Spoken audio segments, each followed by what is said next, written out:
이제 마지막이 되었습니다. 끝이 보이시나요? 이 마라톤을 하면은 마지막 그 한 10분은 정신력이라고 그러더라고요. 이제 완전 정신력으로 이제 마지막 이 강의를 버티시기 바랍니다. 우리 자부님이 하면 인사하시겠어요? 끝까지 잘 버팁시다 하고 인사해 주세요. 네, 정신력으로. 그러나 우리 정신력은 한계가 있죠. 성령의 인도하심 가운데, 충만함 가운데 우리 마지막까지 오늘 저녁 집회 잘 마치시는 여러분들이 되시기를 바랍니다.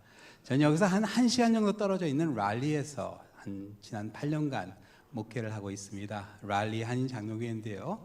참 어려운 때에 부임했는데 하나님께서 참 교회를 축복해 주시고 또 코로나 때도 참 성도들 한 분 한 분 사랑으로 교회를 섬겨주셔서 지금 잘 회복하고 있습니다. 우리 김기성 목사님하고는 우리 같은 주에 부임을 했습니다.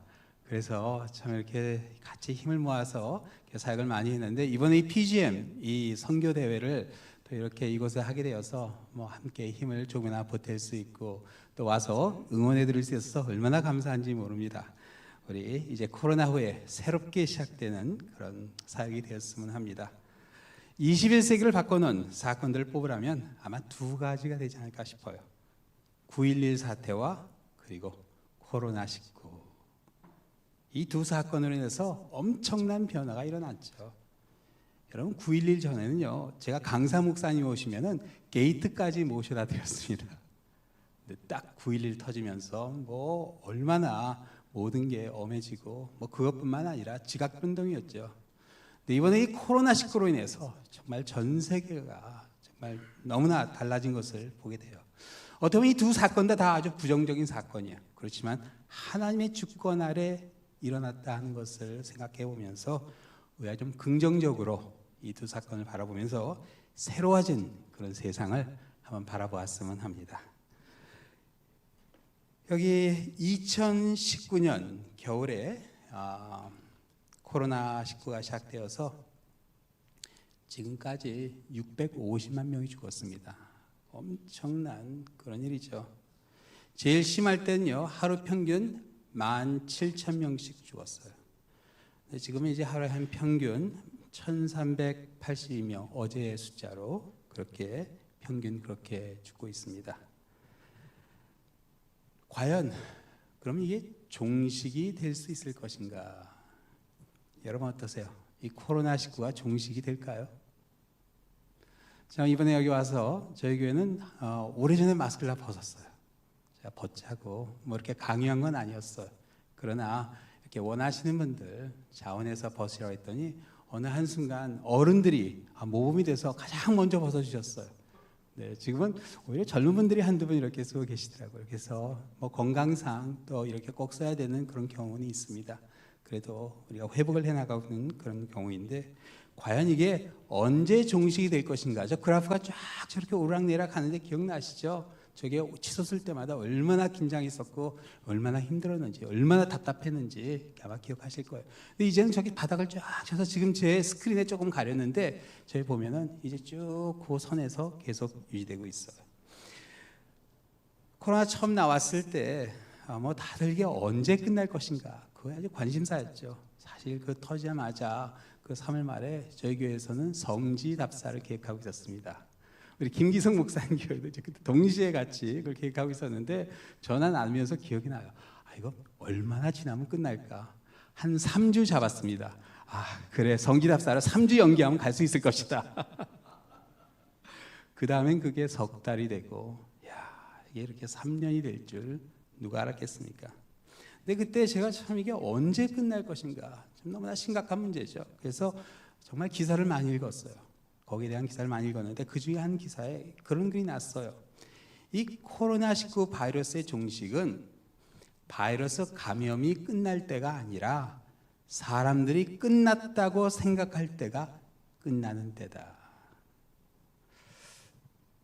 이게 뭐냐면요, 감염이 끝나는 때가 끝이 아니라 사람들이 끝났다고 생각한 때, 그러니까 이게 뭐냐면은 심리적인 종식만 있을 뿐이라 하는 그런 얘기예요.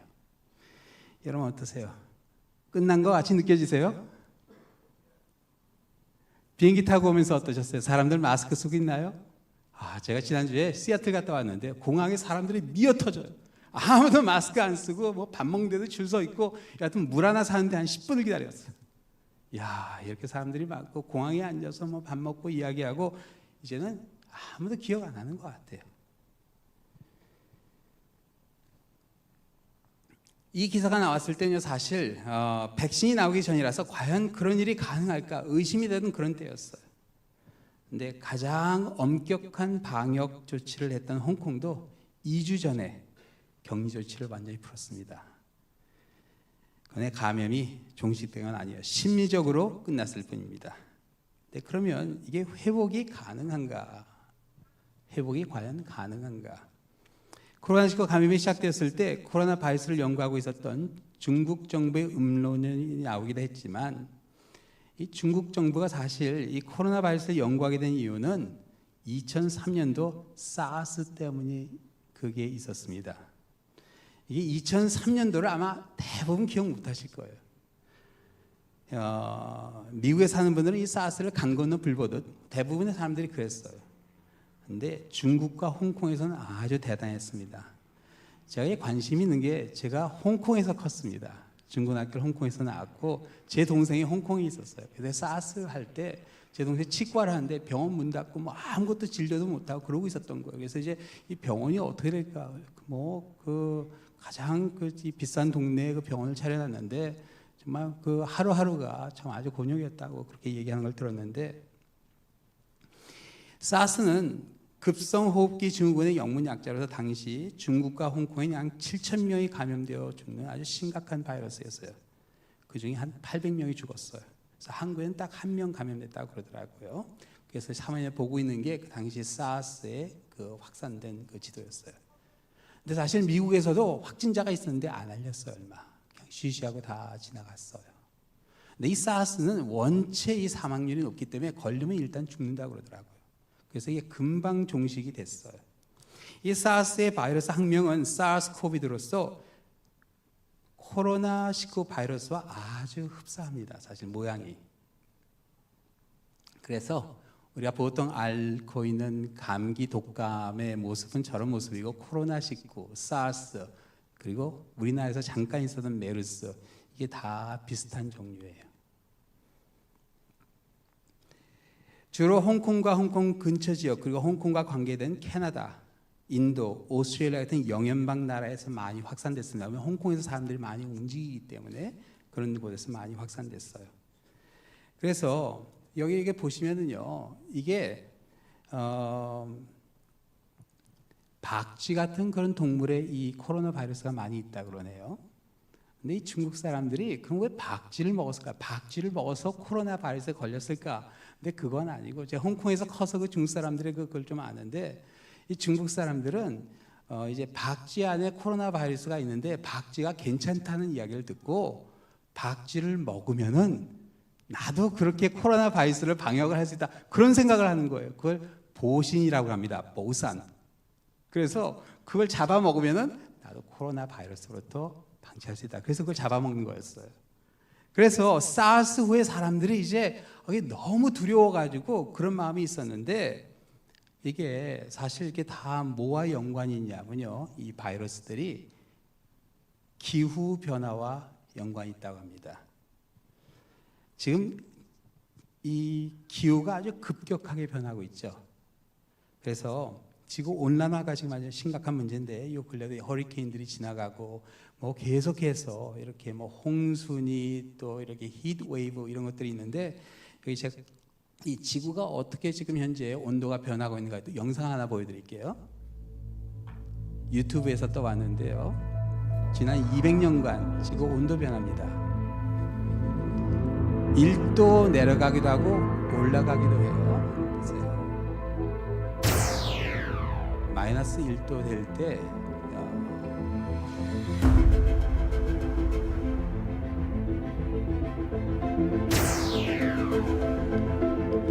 계속해서 조금씩 추웠었어요. 그런데 조금씩 온도가 올라갑니다.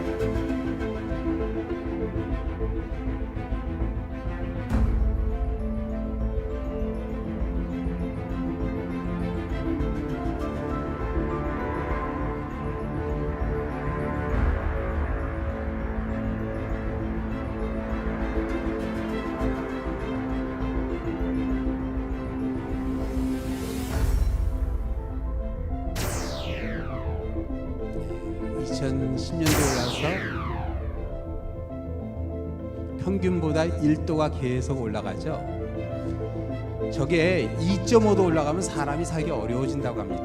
아주 심각한 문제예요. 그런데 이렇게 계속해서 이제 온도 변화가 있는데 사실 그래요.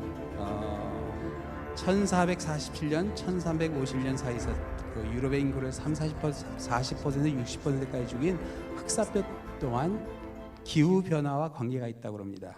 그래서 흑사병은 온도 측정 정이었기 때문에 정확하게 이건 모르는데 이게 평소보다 온도가 조금 낮았었다고 그래요. 그러니까 좀 추워지니까 쥐들이 사람들 사는데 가까이 온 거예요. 그래서 쥐들에게 살고 있던 그 이를 통해서 흑사병균이 옮겨가지고 유럽 전체에 그렇게 흑사병이 돌는 그런 일이 일었었는데 이런 기후 변화로 계속해서 그런 영향이 오게 됩니다. 그리고 코로나19는 시작일 뿐이라 그렇게 봅니다. 앞으로 이런 일이 계속 일어날 것이다. 지금 북극에 빙하 아래 사는 물고기들이 기생충에 걸리고 있어요. 그것도 지금 계속해서 온도가 올라가기 때문에 일어나는 현상들이에요. 그래서 물고기들이 지금 상당히 어려운 그런 가운데 있는데 이런 추세로 나가다는 정말 우리가 바다에서 물고기를 못 잡으면 어떻게 하나 그런 염려도 하고 있습니다. 그런데 이게 또 한 가지 문제가 한번 이렇게 바이러스가 확산되면 이게 쉽게 없어지질 않는다 그러네요. 그래서 여러분 여기 보시면 이 사진 요 근래 많이 보던 사진이죠. 이게 언제 사진인 줄 아세요? 뭐 마스크 다 쓰고 저렇게 사진 찍고 그리고 이렇게 사람들 다 이렇게 격리해서 누워 있고 저게 1918년 말에 있었던 스페니시 플루 때 찍은 사진이에요. 우리 한일철 목사님 잠깐 그 말씀을 해주셨는데 우리나라에서는 이걸 무오년 감기로 그렇게 알고 있습니다. 우리 김구 선생의 백범일지 아시죠? 거기에 보면은 김구 선생님도 이 무오년 감기를 한 20일 앓으셨어요. 네, 상당히 많이 죽었습니다 그때. 근데 이 스페니시 플루는 인플루엔자 A형 바이러스, 아까 그 그림에서 첫 번째 있었던 바이러스인데 당시 세계 전체 인구의 50%가 감염되었고 사상자가 2,500만에서 많이는 1억까지 그렇게 추산합니다. 사모화성 같은 경우는 90%가 감염되었고 인구의 30%가 죽었다고 그래요. 엄청난 일이었죠. 그런데 이렇게 시작된 인플루엔자 독감이 100년이 넘게 지난 지금까지도 계속되고 있죠. 독감 주사 맞으셨나요? 여러분 100년이 지난 지금도 우리가 독감 주사 맞고 있어요. 그렇죠? 앞으로 100년 후에도 코로나19 안 없어질 확률이 많습니다. 계속 같이 가는 겁니다.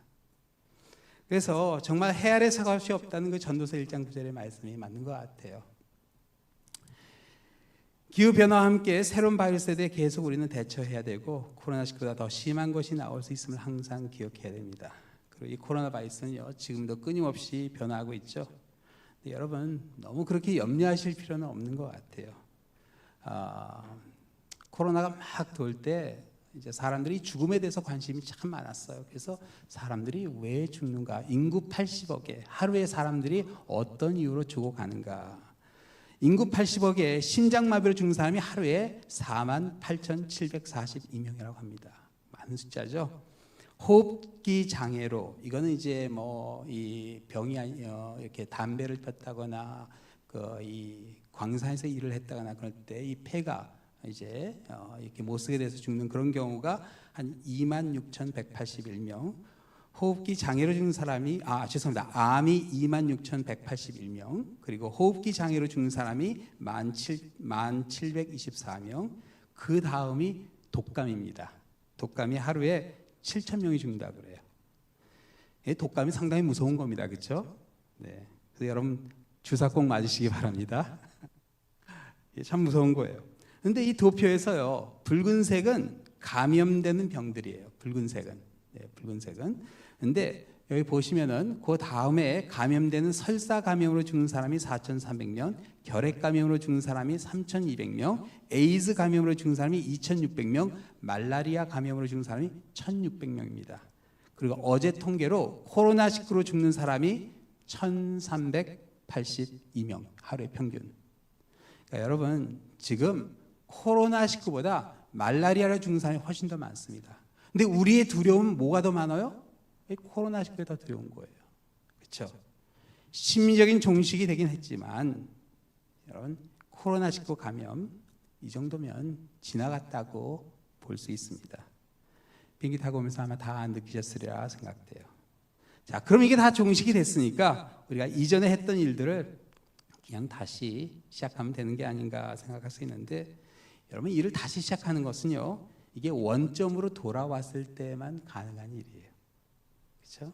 예전에 했던 그대로 하면 다시 될 것인가? 다시 시작하는 것.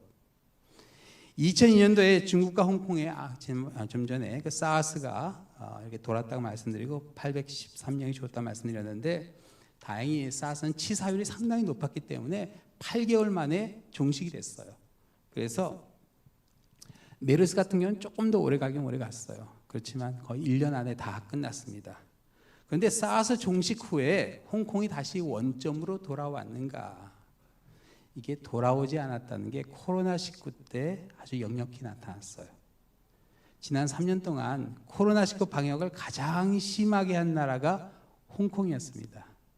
그 이유는 다른 이유가 아니라 그 과거의 사스 때 그 기억이 한순간 돌아온 거예요. 그래서 사람들의 잠재력 그 안에 그 두려움이 있었던 거예요. 그래서 다시 그런 일이 일어나는구나 하고 다른 어떤 나라보다도 더 과민하게 반응한 겁니다. 그래서 사스 후에 홍콩이요, 제가 이제 거기서 자랐는데 한번 가보니까 너무 깨끗해진 거예요. 여러분 딤쌈 알죠? 이렇게 이 카트에다 깔고 다니면서 조그만 그 중국 음식 나눠주는 거. 사스 전에는 홍콩의 큰 식당에 그 딤쌈 카트를 그냥 수도 없이 하고 다니는데, 사스 지나고 나서는요 다 오더해서 먹습니다. 문화가 변하더라고요. 그리고 그 사람들의 정서, 뭐 여러 가지 그런 것들이 변하는 것을 보게 됐어요. 그런데 이 정서만 변하는 게 아니라 이 관계도 조금씩 변하는 거예요. 여러분 그거 못 느끼셨어요? 우리 코로나19 때 사회적 거리 뛰면서 뭐 사람 마음은 가까이 할 수 있다. 그런데 그게 안 되잖아요. 그렇죠? 사회적 거리를 뛰니까 마음도 어느 한순간 멀어지더라고요. 이건 어떻게 할 수가 없는 것 같아요. 과거에 했던 일 그대로 다시 시작한다는 게 참 어려운 그런 상황이 됐습니다. 많은 분들이 그런 어려움을 느끼고 있죠. 지금 목회를 하면서. 세상이 달라졌고 더 중요한 건 사람들의 인식이 많이 달라졌어요. 그리고 코로나19 때 갖고 있던 그 두려움의 그 잠재의식이 어떻게 보면 그대로 지금 깔려있다 생각이 됩니다. 그래서 지금도 가끔 이렇게 악수하기 전에 잠깐 멈칫하시는 그런 분들 계세요. 이제 뭐 해도 되는데, 뭐 하고 나서 손 소독하면 되는데 그게 처음에 잘 안 되는 거예요. 자, 세상이 달라졌기 때문에 모든 일을 새로운 전제 아래 할 필요가 있죠. 그래서 뭐냐 하면은 새로운 패러다임이 필요하다는 그런 얘기예요. 그래서 2019년도 이 3년이란 짧은 시간이지만 정말 너무나 많은 게 변했어요. 뭐 저는 지역교회 목사니까 뭐 다른 뭔가보다도 단기 선교를 하면서 좀 새롭게 해야 되지 않을까 하는 그런 생각을 하게 되는데요. 단기 선교의 두 가지 새로운 패러다임을 한번 생각해 봤어요. 지역 단기 선교에 있어서 코로나19로 교회 모든 사역이 어려워졌지만 특히 이제 선교가 제일 어려워지더라고요. 그래서 이게 사실 비행기를 타고 가야 되기 때문에 계획했던 그 모든 선교가 그에 다 캔슬됐습니다. 그렇게 2020년이 지나고 2021년이 되어서 이제 백신 주사를 맞기 시작했는데도 이 선교를 과연 금년에 해야 될까, 어떻게 해야 될까 고민이 많이 되더라고요. 그래서 그동안 계속 이제 비행기를 타고 다녔는데, 그런 가운데 이제 근처 1시간 떨어진 랄리에서 1시간 떨어지면 한 골스보로라는 데가 있는데, 거기는 목사님하고 통화하는 가운데 아이디어가 생기더라고요. 목사님이 그런 얘기 하시더라고요. 트럼프 정권 때 스페니시 사람들이 많이 미국을 떠나서 거기 그 교회에서 예배드리는 스페니시 교회가 많이 힘들어졌다고. 그러냐고. 그래서 그럼 그 교회에서 혹시 아이들 위해서 여름 성경학교 필요하냐고 그랬더니 목사님이 그 지금 가능할지 모르겠는데 한번 목사님께 여쭤보겠다고 그러시더라고요. 그래서 그 교회 목사님께 여쭤보니까 여름 성경학교에 좀 너무나 좋을 것 같다고. 그래서 사실 코로나 아직 그 마스크 쓰고 있는 상황이라서 그게 가능할까 싶었는데 그 목사님 아주 흔쾌히 그렇게 허락을 해주셨어요. 그래서 골스보로에 있는 스페니시 교회 여름 성경학교를 인도하게 됐어요. 그래서 그때 우리 청년들이 가서 이제 사역을 했는데요. 마스크 쓰고 가서 이제 했는데 아이들이 많이 줄었다 그러더라고요. 가보니까 이제 그 서유 미비자들이 미국을 다 이렇게 쫓겨나가지고 그 교회가 많이 열악해진 그런 상황이었고, 그래도 이제 거기서 아이들하고 이제 사역을 쭉 같이 잘 했습니다. 또 그 교회 교인들 와서 이렇게 맛있게 식사도 준비해 주시고, 또 노력봉사도 해서 교회 주위에 나무도 다 저희가 저렇게 베드리고 아주 사역을 잘 마치고 그리고 돌아왔습니다. 이 사역을 하면서 꼭 멀리 갈 이유는 없구나. 우리 주위에도 참 이렇게 우리가 돌봐야 될 사람들이 많이 있구나 하는 것을 하게 되는데요.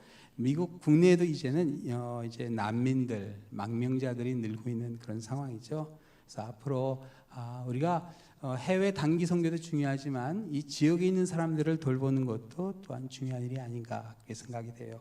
그래서 하나님은 우리에게 나그네와 고아와 과부를 돌보라 그렇게 말씀하셨죠.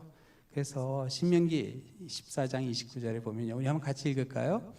너희 중에 분깃이나 기업이 없는 레위인과 성중에 거류하는 객과 및 고아와 과부들이 와서 먹고 배부르게 하라면, 그리하면 내 하나님 여호와께서 내 손으로 하는 범사에 내게 복을 주시리라. 여기 보면은 내 성중에 거류하는, 우리 품 안에 있는 이 근처에 있는 객과, 거류하는 객과 나그네, 난민들, 또 서류 미비자들 거기 들어가 있죠. 고아와 과부들이 와서 먹고 배부르게 하라. 그리하면 내 하나님 여호와께서 내 손을 하는 범사에 내게 복을 주시겠다 이렇게 약속하세요. 그런데 그 구절에서 끝나면 안 돼요. 그 다음 구절에 그 16장 10절에 보면 한번 또 같이 읽죠. 내 하나님 여호와 앞에 77절을 지키되 내 하나님 여호와께서 내게 복을 주신 대로 내 힘을 해하여 자원하는 예물을 드리고 너와 내 자녀와 노비와 내 성중에 있는 레위인과 및 너희 중에 있는 객과 고아와 과부가 함께 내 하나님 여호와께서 자기의 이름을 두시려고 택하신 곳에서 내 하나님 여호와 앞에서 즐거워할지니라. 여러분, 그냥 단순히 구제하고 그들을 공개하는 걸로 끝나는 게 아니라 어떻게 해야 돼요? 여기 77절은 6월절에서 49일, 이제 이게 오순절을 가리키죠. 오순절은 이 추수 때입니다. 그래서 풍성해질 때 그들과 함께 모든 것을 나누고 어떻게 해요? 택하신 곳에서. 되보면 그들을 예배자로 세워야 된다는 그런 말씀이 됩니다. 그래서 우리가 단지 구제로 끝나는 것이 아니라 정말 복음을 전해주고 예배자로 세우는 그런 사역. 그래서 이 코로나를 지나오면서 그래, 우리가 꼭 멀리 가는 것도 중요하지만 물론 해야 됩니다. 해외 단기 선교 해야 되고, 그 다음번에 말씀을 드리겠는데요. 이 지역에서도 우리가 조금 돌아볼 필요가 있구나. 이제는 미국도 그러한 게 절실히 필요한 그런 시대에 있구나. 들으셨죠? 얼마 전에 이 텍사스나 플로리다에서 버스로 난민들을 이렇게 막 뉴욕 막 그런 데로, 마타스 비니아드 그런 데로 이렇게 하는 게 참 너무 어떻게 그런 일을 하는가 참 실망도 되지만, 또 그런 사람들을 만일 온다면 돌봐야 되는 게 우리 역할이 아닐까. 사람들이 왔을 때 교회에서 이렇게 막 섬기는 그런 모습 사진들이 보이더라고요. 그래서 혹시 그런 일이 일어나면은 정부를 비난하고 그러기보다 그 사람들 얼마나 막막하겠어요, 그렇죠? 영문도 모르고 그렇게 이 새로운 곳에 이렇게 오게 됐을 때 정말 그들의 사랑을 베풀고 또 그들을 하나님 앞으로 인도하는 그러한 역할 참 중요하리라 봅니다. 또 이 코로나 지나오면서요, 저희가 과거에 못했던 게 했던 일이었는데 연합단기 선교를 좀 하게 되었어요. 이게 우연이긴 했지만 코로나가 회복되면서 이 목사님들이 거기 한번 만날 수 있는 그런 기회가 있었어요. 시카고에서 만났는데, 만나서 이제 어떤 얘기를 했냐면 우리가 여름 이 단기 선교를 좀 교회가 힘을 모아서 하면 어떨까 하는 이제 그런 꿈을 꿨습니다. 근데 그걸 하면서 좀 고민을 했어요. 어떤 고민을 했냐면 예전에 생각해보면 이제 팀들이 모여지는데 10명, 15명 하는데 4교회만 모여도 한 60명이 되잖아요. 그럼 이걸 어떻게 해야 되나? 관광버스를 빌려야 되냐? 그런 고민을 했었습니다. 그런데 실제로 이제 우리가 이 일을 추진하면서 이제 금년에 우리가 2군데를 계획했는데요. 유카탄과 영국 웨일스. 우리 유카탄은 우리 칼 선교사님 계신 것, 우리 김승석 선교사님 계신 것이고, 우리 영국 웨일스는 우리 조영태 선교사님 계신 여기 와 계셔서 너무나 감사한데요. 이렇게 PGM 안에서 교회들이 같이 협력을 해서 이렇게 단기 선교를 하는 그런 것이 참 너무나 감사한 그런 마음이 들었는데, 이제 막상 이 선교를 진행을 하다 보니까 우리가 했던 고민이 전혀 문제가 아니었던 거예요. 왜냐하면은 부모님들이 자녀들이 아직 비행기 탑승하는 게 좀 부담이 되는지 생각보다 팀이 안 모여지더라고요. 네, 그래서 그 인원이 그런 생각을 해봤어요. 우리 교회가 그냥 혼자 했더라면 또 캔슬할 뻔했구나, 그런 생각 들더라고요.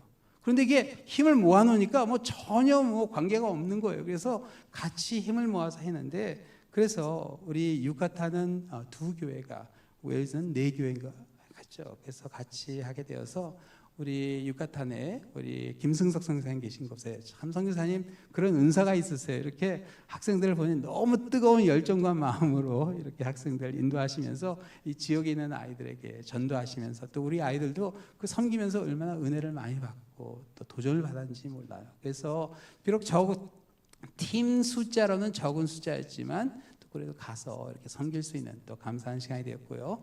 우리 청년들도 웨일즈에 가서 이렇게 섬기면서 참 너무나 은혜 많이 받는 그런 시간이었어요. 근데 이제 선교 보고를 하는데 우리 조용태, 저희 부목사님 성함이 똑같으세요. 조용태 목사님이세요. 그래서 한동안 되게 헷갈렸습니다. 조용태 선교사님, 조용태 목사님. 교회 안에서 카톡을 받으면 제가 가끔 헷갈릴 때가 있었어요. 그런데 이제 저 선교 보고를 하는데 저 사진을 보고 제가 깜짝 놀랐어요. 저 보면서 분명히 웨일즈로 보내는데 저 아이들이 왜 너무나 여러 인종이 있는 거예요. 그래서 이게 내가 생각하는 웨일즈가 아니구나. 이제 저기도 정말 이게 어떻게 보니까 저 청년들이 그 전에 여기 골스보로 갔을 때 했던 사역을 하나님께서 이 사역을 위해서 준비해 주신 시간이었구나 하는 그런 생각이 들더라고요. 그게 그 전에 그 코로나 하는 가운데 학생들이 골스보로 가서 그렇게 열심히 섬기고 또 방역도 하고 여러 가지 조심해서 그렇게 했는데, 그 모든 게 다 이 웨일즈에 와서 열매가 맺혀지더라고요. 그래서 웨일즈에 갔을 때는 아주 자연스럽게 학생들이, 청년들이 섬겼던 그런 기억이 납니다. 선교 보고를 하는데 참 은혜가 많이 됐어요. 코로나 후에 사실 이렇게 교회가 연대해서 선교를 하는 게 참 이렇게 하나님이 주신 은혜다 생각이 되는데, 어떻게 보면은 그게 교회 참 모습이 아닌가 생각이 돼요. 여러분 기억하실지 모르겠는데 사도행전에 보면요, 원래 예루살렘 교회가 이제 모든 걸 다 주관하고 있었어요.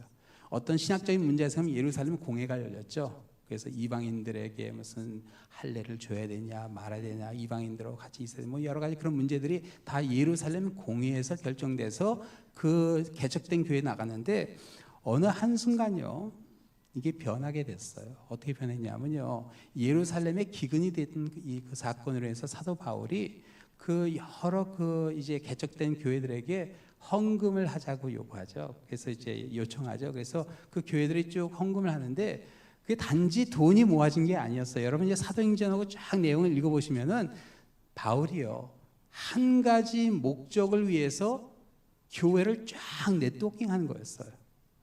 그게 어떤 이론을 가지고 한 일이 아닌데 하나님께서 역사하신 거죠.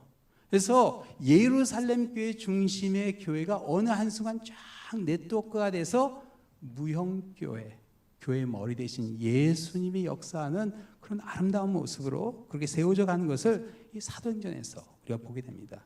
미국 캘리포니아에 가면요, 우리 선교사님들 한 번 안 가보셨으면 꼭 가보시면 좋을 텐데, 레드우드라고 있습니다. 거기가 뭐냐면은 이 사진에 보시면 저 숲 사진이라 싶은데 오른쪽 구탱이에 사람이 서 있습니다. 이 나무가 엄청난 스케일이에요. 제일 큰 거는 17층 높이짜리 그런 나무도 있어요. 저 나무들이 참 대단하다. 저렇게 어떻게 이렇게 크게 저렇게 높이 자랄 수 있을까? 그런데 저 나무들이 저렇게 자라는 건요, 서로 높이 오르겠다고 경쟁해서가 아닙니다. 연구해 보니까 저 레드우드는 숲 전체에 있는 나무들이 다 연결돼 있대요. 그래서 이쪽 끝에 있는 나무가 물이 모자라면 숲 저쪽 끝에 물이 많은 나무가 쫙 물을 보내준대요.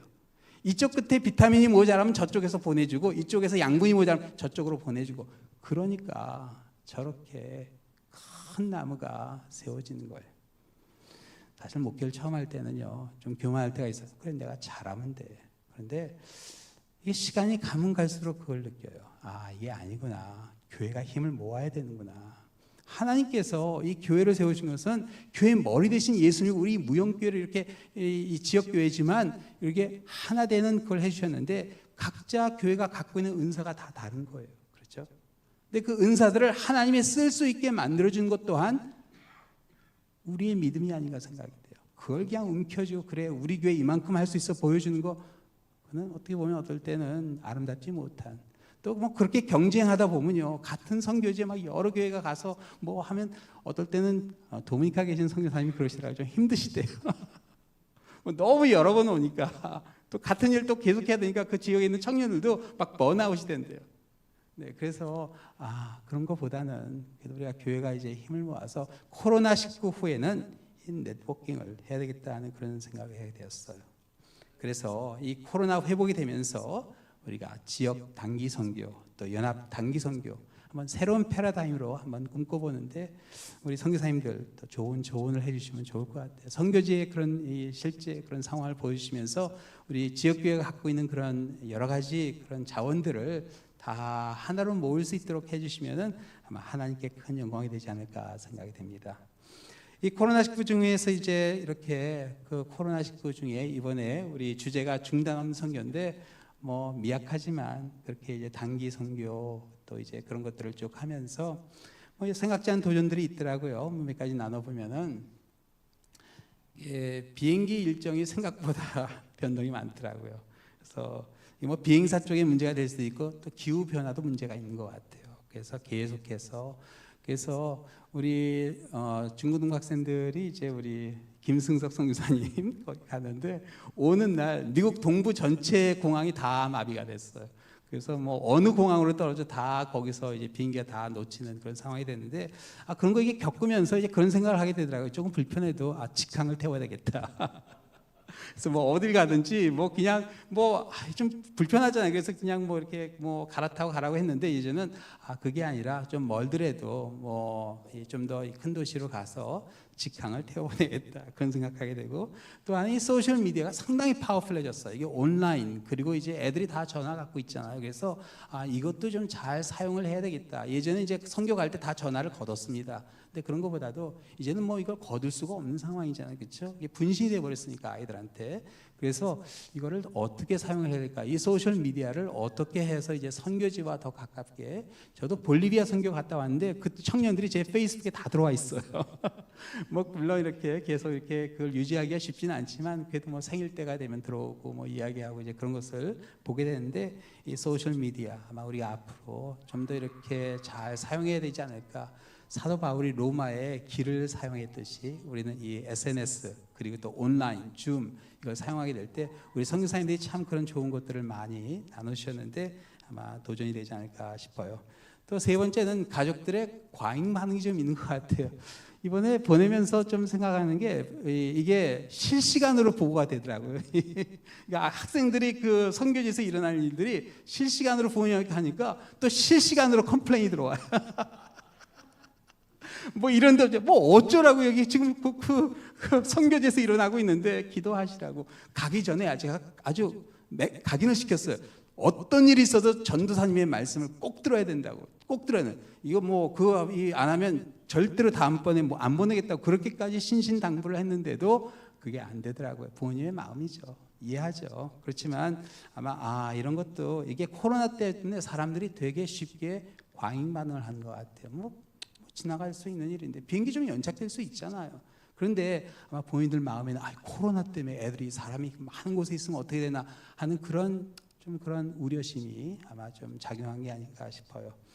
또 갔다 와서 후속 조치도 쉽지 않은 것 같아요. 그렇죠? 갔다 와서 혹시 뭐 코로나 바이러스 걸렸나. 그런데 아까 말씀드렸듯이 이제 코로나 바이러스의 그 위험성은 그렇게 높지는 않습니다. 그래서 이제 아마 이것도 우리가 잘 내려놔야 되지 않을까 싶어요. 또 마지막은 물가 상승인데요. 사실 그래요. 이번에 이제 물가가 참 많이 올랐잖아요. 미국도 계속해서 8% 그렇게 오르고 있는데 이거 아주 심각합니다. 그런데 가장 많이 오른 게 뭔지 아세요?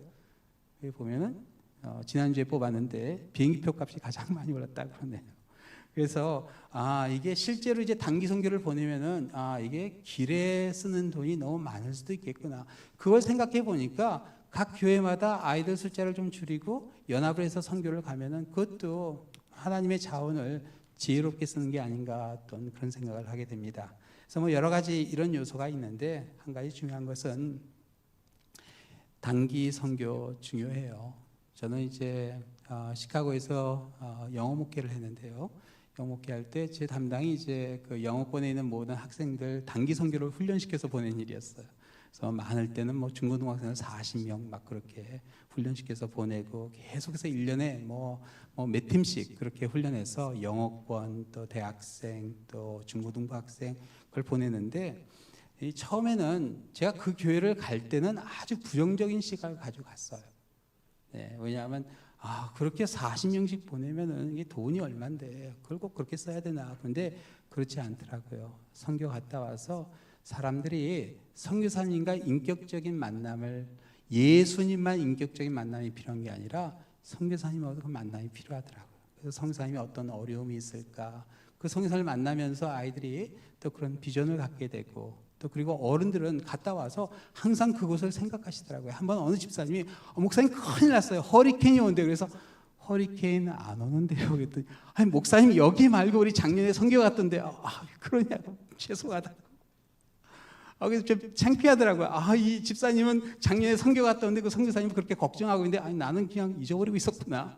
그래서 카톡 넣어보니까 정말 거기 피해가 심하더라고요. 그래서 다시 당에 말씀드리고 성도님 말씀드려서 헌금해서 그 지붕이 내려앉아가지고 허리케인 때문에 그걸 도와줬던 기억이 납니다. 그래요. 이 단기 선교는요, 땅끝을 향해 나아가는 첫 발짝. 또 그런 가운데 이제는 우리가 어떻게 보면 그 땅끝을 향해 나아가는 그런 시대가 되어야 되지 않나 싶은데요.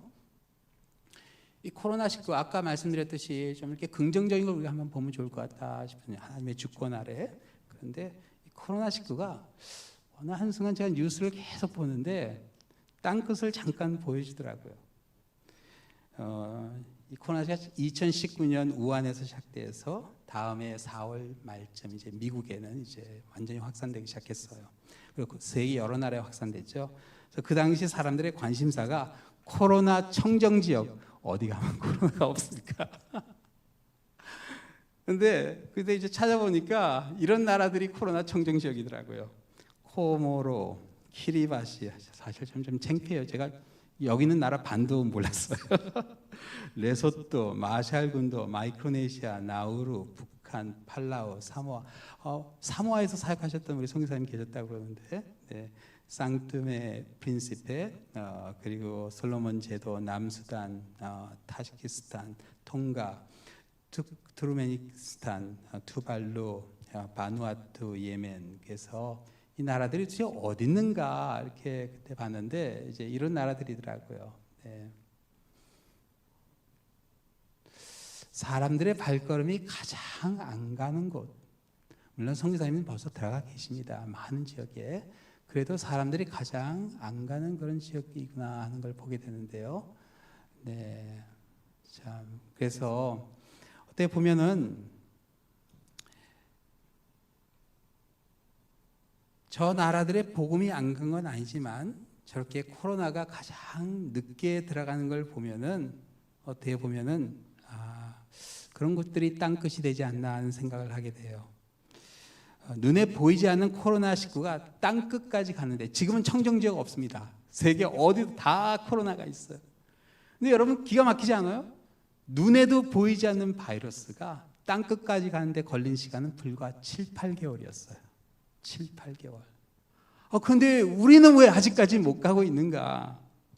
예수님께서 우리에게 주신 사명이 있죠. 우리 한번 같이 읽겠습니다. 오직 성령이 너에게 임하시면 너희가 권능을 받고 예루살렘과 온 유대와 사마리와 땅끝까지 이르러 내 증인이 되리라 하시니라. 그래서 예수님께서 땅끝까지 가달라. 우리가 땅끝까지 변화를 시키는 건 아닙니다. 이렇게 씨를 뿌리는 거죠. 씨를 가서 내 증인이 되어달라.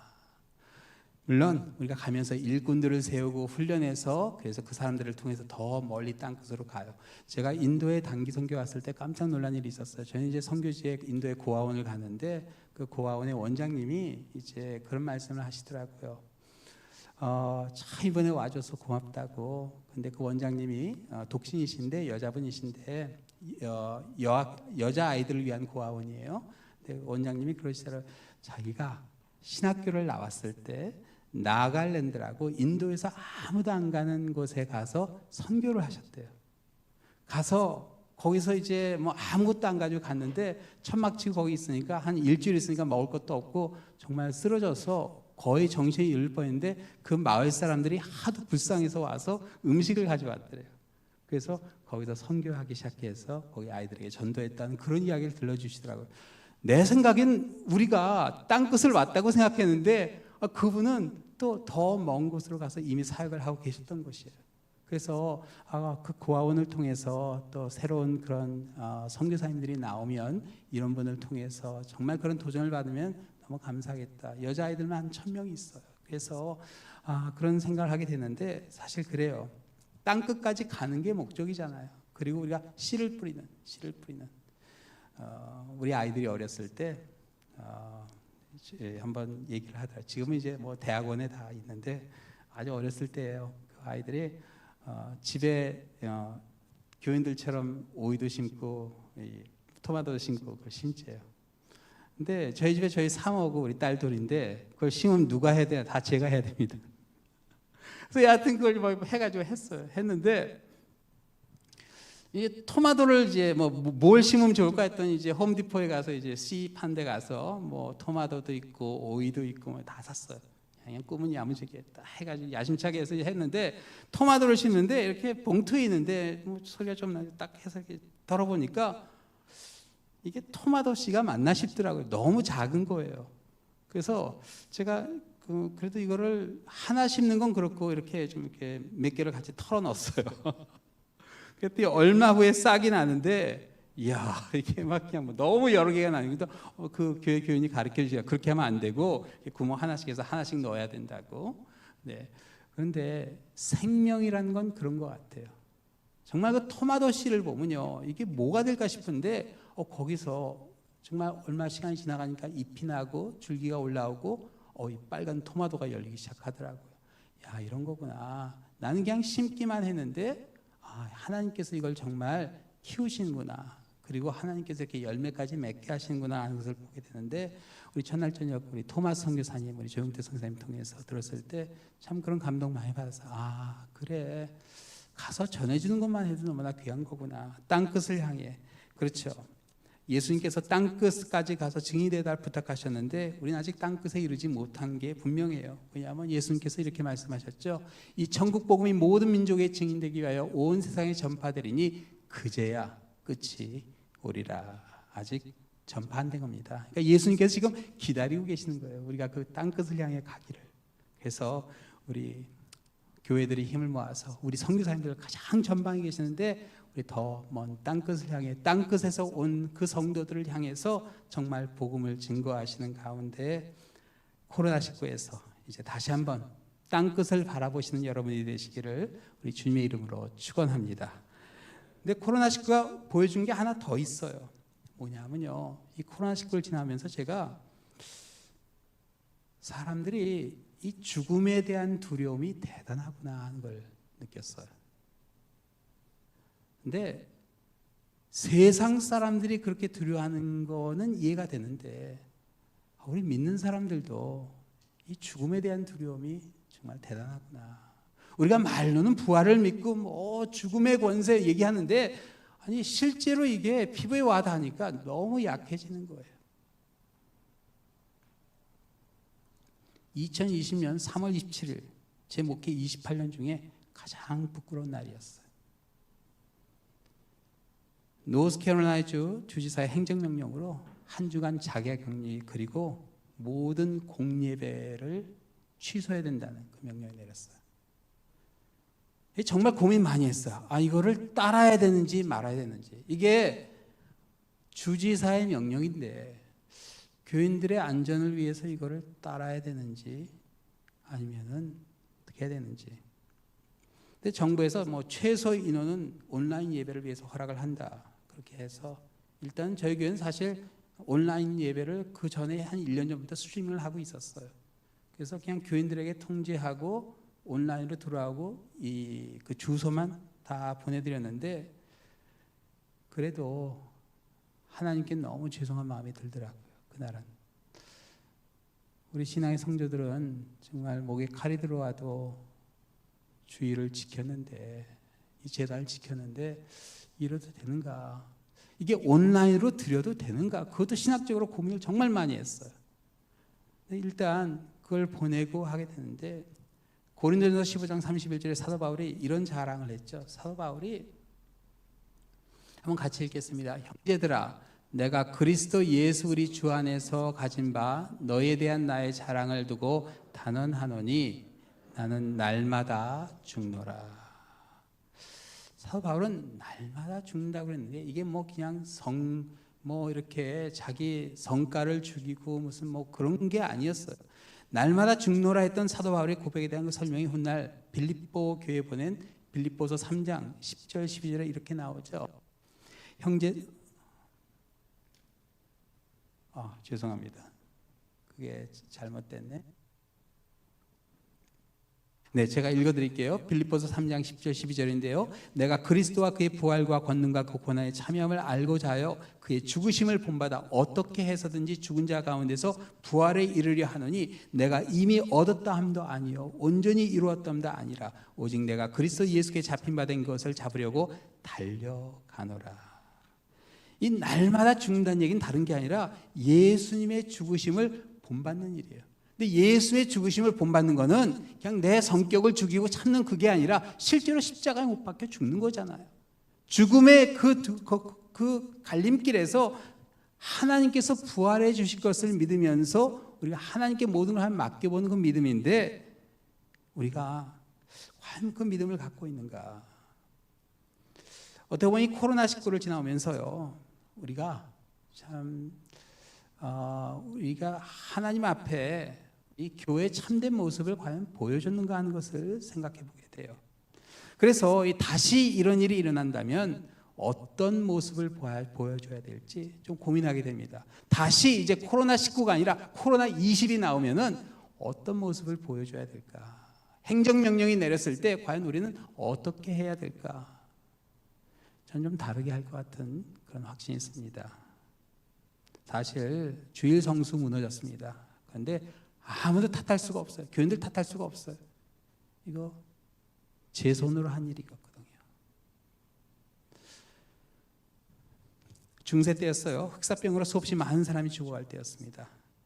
교인들이 하나씩 죽어가는데 흑사병의 치사율은 거의 90%까지였어요.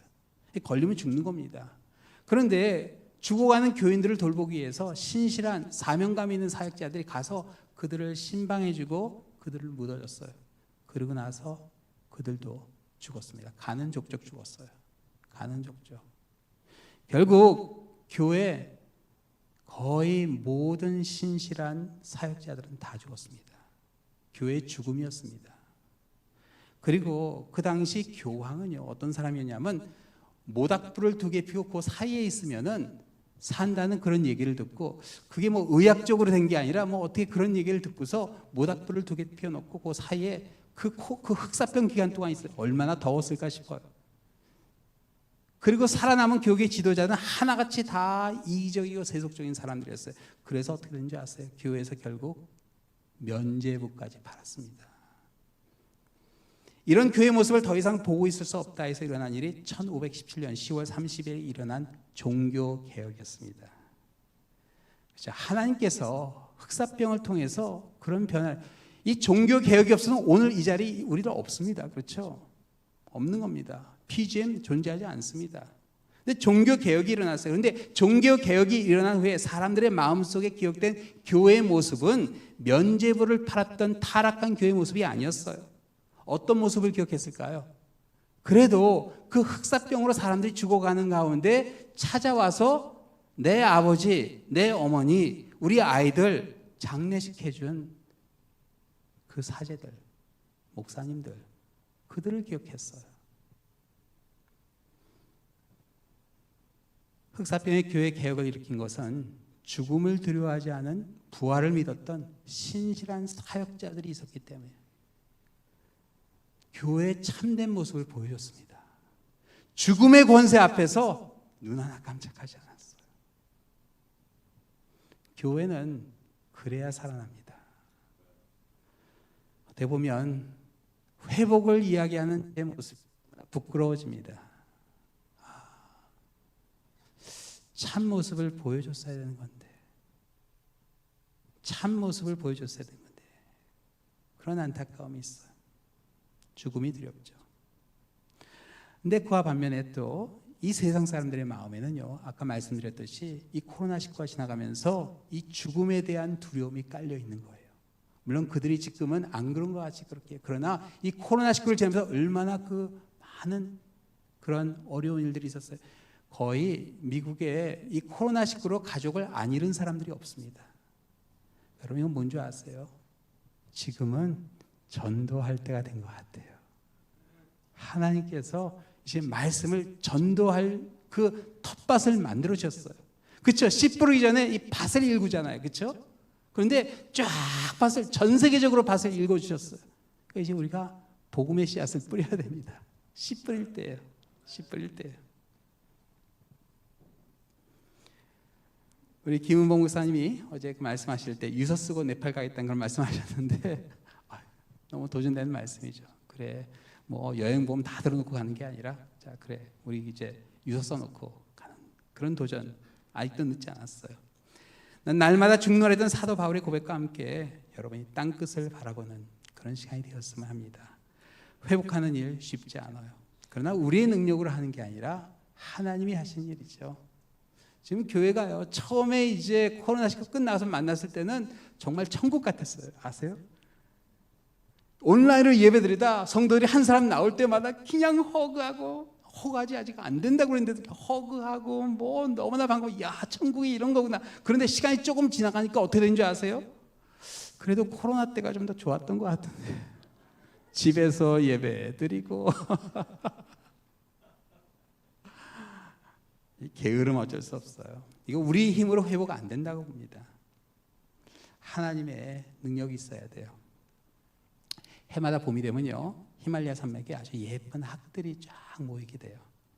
근데 놀라운 것은 그 가냘픈 학들이 어느 한순간 공중에 탁 떠올라서 그 에베레스트 산을 넘어갑니다.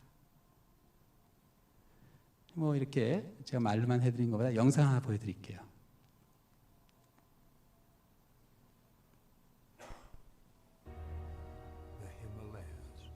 해마다 남쪽에서 이제 저 히말라야 산맥을 넘어서 중국 중원으로 넘어갑니다. 그래서 거기서 이제 여름을 나고 이제 거기가 추워질 때 다시 건너와요. 저는 이쪽에서 저쪽으로 건너갈 때가 문제예요. 조금 더 크게 해주셔야 되는데요.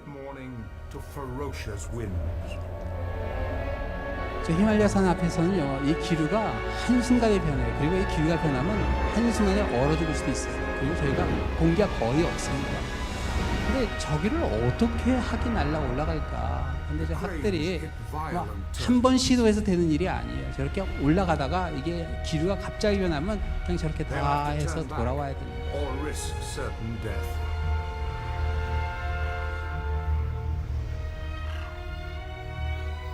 근데 저희 까만 새도 있죠. 저건 독수리입니다. 학을 잡아먹고 있는 독수리. 어떻게 보면 우리 영적 싸움도 그런 것 같아요. 우리가 저렇게 하지만 사탄도 저렇게 우리를 공격해 옵니다. 얼마나 집요하게 공격하는지 몰라요. 근데 일단 저렇게 한번 실패하고 나면 기다려야 돼요. 기다리고 그 다음날 다시 해가 뜰 때까지 기다려야 됩니다.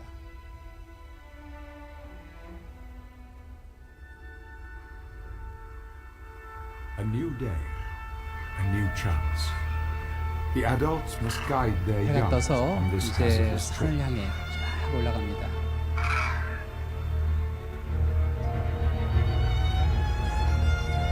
It's early morning, and the warm air is already rising fast. They use the thermals 근데 희한하죠? to gain height. 날개를 쫙 펴고 있어요. 저게 자기 힘으로 올라가는 게 아니라 아침 햇살 받은 에베레스트산 동쪽에서 쫙 기류가 올라가는데 뜨거운 기류가 올라가지 않 기류를 타고 Soon it'll 올라가는 get stormy again. 파도 타듯이 Maybe too 쫙 stormy 저렇게 to 올라가는데 go on. 산 꼭대기에는요 역풍이 붑니다. 산 반대편에서는 바다예요. 근데 그걸 넘어가야 돼요. 역풍이 불고 있죠. 그런데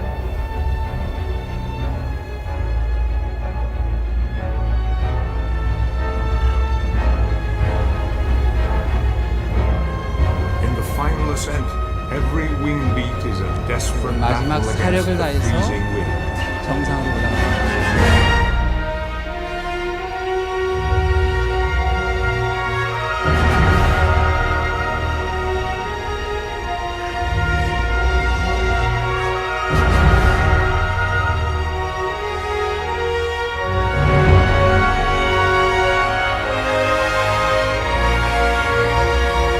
만천택해요. 그래서 그 산 너머는 At last, they've made it. 그 다음에는 They've 중원까지 conquered the highest peaks on 쫙 earth. 해서 내려가는 겁니다. On the other side, the sanctuary for the winter. 여러분, 학이 자기 힘으로 저기까지 올라가는 거 아니에요. 그렇죠? 저길 어떻게 날개를 퍼덕거리면서 올라가 있어요.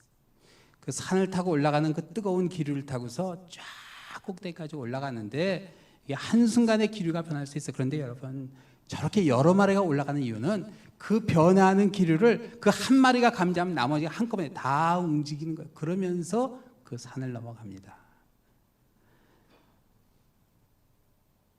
우리 주님께서 말씀하셨어요. 오직 성령이 너에게 임하시면. 우리가 땅끝을 향해 가는 것은 우리가 날개 퍼덕여서 가는 게 아니라 성령께서 인도하실 때, 우리 정말 성사님들 한 분 한 분의 간증을 들을 때, 야, 성령께서 저렇게 역사하시고 저렇게 감동을 주시고 저렇게 역사하시는 거, 그 성령의 길을 타고 우리 PGM 선교회 우리 성사님들 한 분 한 분 정말 우리가 날마다 죽습니다. 죽지만 그런 가운데서도 성령의 그 바람을 타고 그 어떤 도전 앞에서도 두려워하지 아니하시고 땅끝을 향해 나아가시는 우리 PGM 선교회 모든 우리 선교사님 되시기를, 또 후원하는 모든 교회가 되시기를 우리 주님의 이름으로 축원합니다. 기도하시겠습니다. 사랑의 하나님 아버지, 저희들 참 너무나 도전이 많았던 그런 때였습니다. 앞이 보이지 않던 그런 코로나19 가운데서도 우리 선교지에서 우리 선교사님들 지켜주시고 우리 교회를 지켜주시고 이렇게 제5차 PGM 선교대회를 할 수 있도록 이 자리를 허락해 주시니 감사합니다.